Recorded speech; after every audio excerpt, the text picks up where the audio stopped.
আলহামদুলিল্লাহ, আল্লাহ পাক রব্বুল আলামিনের অসংখ্য অগণিত শুকর যে মহান রব্বুল আলামিন আমাদেরকে আজকে কালশিরি মদিনাতুল উলুম মাদ্রাসা কর্তৃক আয়োজিত জেলাভিত্তিক হিফজুল কোরআন প্রতিযোগিতায় অংশগ্রহণের তৌফিক দিয়েছেন। সে মহান রবের কৃতজ্ঞতা জ্ঞাপন করছি, যিনি আমাদেরকে সেই সকাল থেকে নিয়ে এখন পর্যন্ত কোরআনের এই মজলিসে সম্পৃক্ত থাকার তৌফিক দিয়েছেন। এজন্য আমরা সকলে বলি আলহামদুলিল্লাহ। রাসূল করিম সাল্লাল্লাহু আলাইহি ওয়াসাল্লাম হাদিসে বলেছেন যে কোরআন যাদের বক্ষে থাকবে, কোরআন যাদের হৃদয়ে থাকবে, তারা আল্লাহর পরিবারভুক্ত। এটা আমাদের জন্য অত্যন্ত সৌভাগ্য এবং গর্বের বিষয় যে আল্লাহ রাব্বুল আলামিন আমাদেরকে কোরআনের সাথে সম্পৃক্ত রেখেছেন।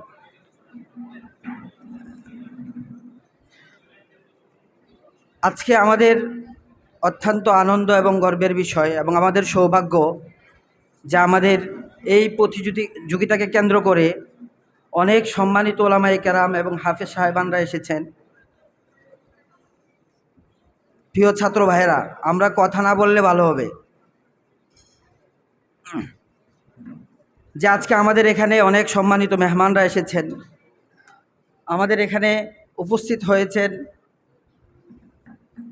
জামিয়া কাসিমুল উলুমের সম্মানিত নাইবে মুহতামিম হজরত মাওলানা আজিজুর রহমান সাহেব। আরও উপস্থিত হয়েছেন আজকের প্রধান মেহমান চুনারুঘাট শামসুল উলুম কৌমিয়া টাইটেল মাদ্রাসার সম্মানিত মুহতামিম ফাজিলাতুল শেখ হজরতুল আল্লাম হজরত মাওলানা শামসুল হুদা দামাত বারাকাতুহুম। এছাড়া আরও অসংখ্য ওলামায়ে কেরাম উপস্থিত হয়েছেন, অসংখ্য মেহমানবৃন্দ উপস্থিত হয়েছেন, হাফেজে কোরআনরা উপস্থিত হয়েছেন, হাফেজে কোরআনদের উস্তাদরা উপস্থিত হয়েছেন। আমরা সকলের প্রতি কৃতজ্ঞ। আল্লাহ রাব্বুল আলামিন আপনাদেরকে জাযায়ে খায়ের দান করুন।